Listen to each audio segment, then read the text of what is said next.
സിംഹരാശി മകം പൂരം ഉത്തരത്തിൽ കാൽ ഉത്തരത്തിൻ്റെ ஆதிய பாதம் இது சேர்ந்தது தான் சிம்ம ராசி. சிம்ம ராசின்னு சொன்னாலே வந்து சொல்லுவாங்க, நீங்கள் தான் தலைவர்கள். எங்கே போனாலும் உங்கள் தலை தான் தூங்கி நிற்கணும். நீங்கள் அடுத்த உங்களுக்கு தலை வணங்கி போகாத ஆள்கள். நம்ம தேவையில்லாத எதுலேயும் தலையை போட மாட்டேன். நம்ம நீதிக்கு எதிராக யார் வந்தாலும் நம்ம உடனே நம்ம சவுண்டு மேலே தான் வரும். அந்த மாதிரி இருக்கிற ஆட்கள் தான் சிம்ம ராசிக்காரங்கள். சிம்ம ராசிக்காரர் ஆணாகட்டும் பெண்ணாகட்டும் ரெண்டுமே சடகோபிகளாகத்தான் இருக்கும்.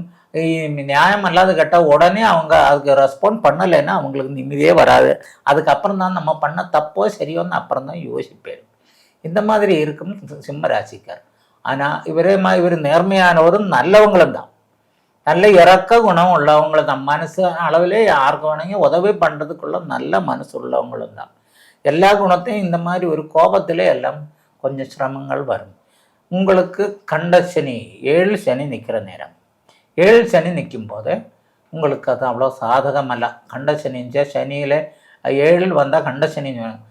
சனி காலம் உங்களுக்கு உங்கள் ராசியோட அதிபன் சூரியன் தான். அந்த சூரியனோட எதிரியாக சனி தான் நிற்க. இப்போ சூரியனும் அதே ராசியிலே போய் நிற்க. உங்கள் ராசி அதிபன் சூரியனும் அதே ராசியிலே நிற்க. அது அடுத்த 31ஆம் தேதியோடு அது மாறும். 15ஆம் தேதிக்கு மேலே அது மாறி மீன ராசிக்கு போயிடும். அது வரைக்கும் நீங்கள் நல்ல எச்சரிக்கையாக இருக்கணும். வீட்டிலே நிறைய பிரச்சனைகளுக்கு வழி வைக்கும். நம்ம அதுவும் பெண்களாலே எல்லாம் வீடுகளில் பெண்கள் நம்ம சொல்கிறது வேற ரீதியில் அல்ல. பெண்கள் இதில் பிரச்சனையை உரியவங்களாக மாறிடும். ஏன்னா அது ராசியே சிம்மத்தினோட ராசி தான். அவங்க பொறுக்காத அளவுக்கு யார் பேசினாலும் அவங்க தாங்காது. அவங்க உடனே அதுக்கு பதிலை அடித்து தான் ஆகணும். இல்லைங்களா பெரிய சரிக்கும் சொன்னால் போலீஸ் கேஸ் வரைக்கும் போகிறதுக்குள்ள வாய்ப்புகள் இருக்குது. அவங்களோட ரெண்டில் என்ன சிம்மராசியோட 2ஆம் பாகத்தில் வாக்ஸ்தானத்தில் நிற்கிறது கேது தான். அப்போ அதை வாழ் வச்சு வெட்டியா அதை அதோட தீரும். ஆனால் இதெல்லாம் இது வாழ்க்கை பூரா பலிக்கிற மாதிரி தான் அந்த பேச்சுகள் இந்த சமயத்திலே வர்றதுக்கு வாய்ப்பு. அது 2025 வரைக்கும் இருக்குது. நீங்கள் கொஞ்சம் நல்லா பார்த்து போங்கோ. படிப்பு உங்களுக்கு இந்த சமயம் எல்லாம் சுமாராக தான் இருக்கும். படிக்கிற குழந்தைகள் நல்ல ஜாக்கிரதையாக படிக்கணும். அது நல்ல ரீதியில் முன்னாடி போகணும். ஆனால் நீங்கள் சூரிய பகவானே வழிபடணும். புதன் அதாவது கிருஷ்ணனே வழிபடணும். சரஸ்வதி இவர் எல்லாம் வழிபட்டு தான் உங்களுக்கு கல்வியிலே உள்ள உயர்ச்சிகள் வாய்ப்பு கிடைக்கும். சுமாராக தான் இருக்குது. அந்த அளவுக்கு பயங்கரமாக வெற்றிக்கெல்லாம் இந்த மார்ச் மாதம் உங்களுக்கு சாதகம் அல்ல. மார்ச் 31க்கு மேலே உங்களுக்கு அது நல்ல பிரயோஜனகரமாக இருக்கும். வியாபாரம் பார்க்குறவங்களுக்கும் அந்த அளவுக்கு சுபகரம்னு சொல்ல முடியாது. ஏன்னா சுக்கரன் 15ஆம் தேதி வரைக்கும் இங்கே மகர ராசியிலே நிற்க. மகர ராசியிலே நிற்கும் போது നമുക്ക് അത് നമ്മുടെ രാശിയുടെ 6 തന്നെ. 6 6 8 12 മറവ് സ്ഥാനം നീചസ്ഥാനം. അപ്പോൾ അത് அவ்வளோ சுபகரமாக இருக்காது.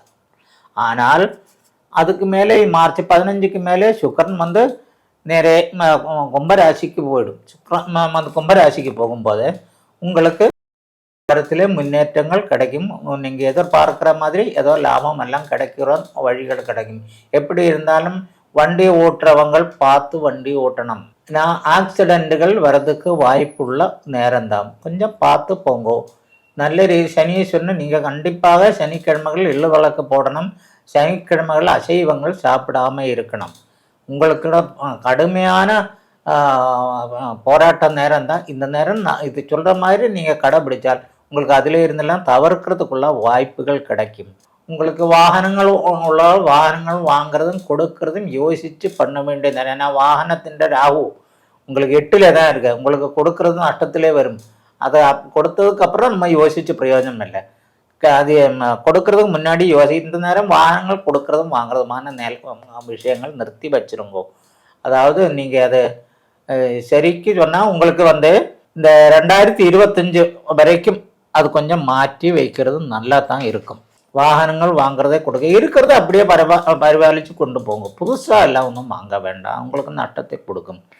பண விஷயத்திலே எல்லாம் உங்களுக்கு ஒன்றும் கவலை இல்லை. உங்களுக்கு 9ல் 10ல் நிற்க குரு. 10ல் குருன்னு சொன்னால் அந்தளவுக்கு ஸ்லாக்கியம் அல்ல. 9ல் இருக்க குரு. 9ல் இருந்தால் அதுவும் நல்லது தான். உங்களுக்கு பணம் கிடைக்கும். பணத்துக்குள்ள பிரச்சனைகள் இல்லாமல் இருக்கும். பணம் மட்டுமல்ல, வாழ்க்கைஞ்சால் நிறைய விஷயங்கள் சேர்ந்ததான். குடும்பம் நல்ல ரீதியிலே முன்னாடி போனால் பல விஷயங்களே நம்ம அட்ஜஸ்ட் பண்ணி போயால் மட்டும்தான் முடியும். ஆனால் இந்த நேரத்தில் உங்களை பொறுத்தவரை நீங்கள் ஒன்றுமே பொறுத்துக்காத ஆள்கள். அதனால பிரச்சனைக்குள்ள நேரம் தான். நீங்கள் கொஞ்சம் பார்த்து போங்களேன், உங்களுக்கு நல்லா இருக்குமே. நீங்கள் நல்ல ரீதியிலே சிவபஜனம் பண்ணுங்கோ.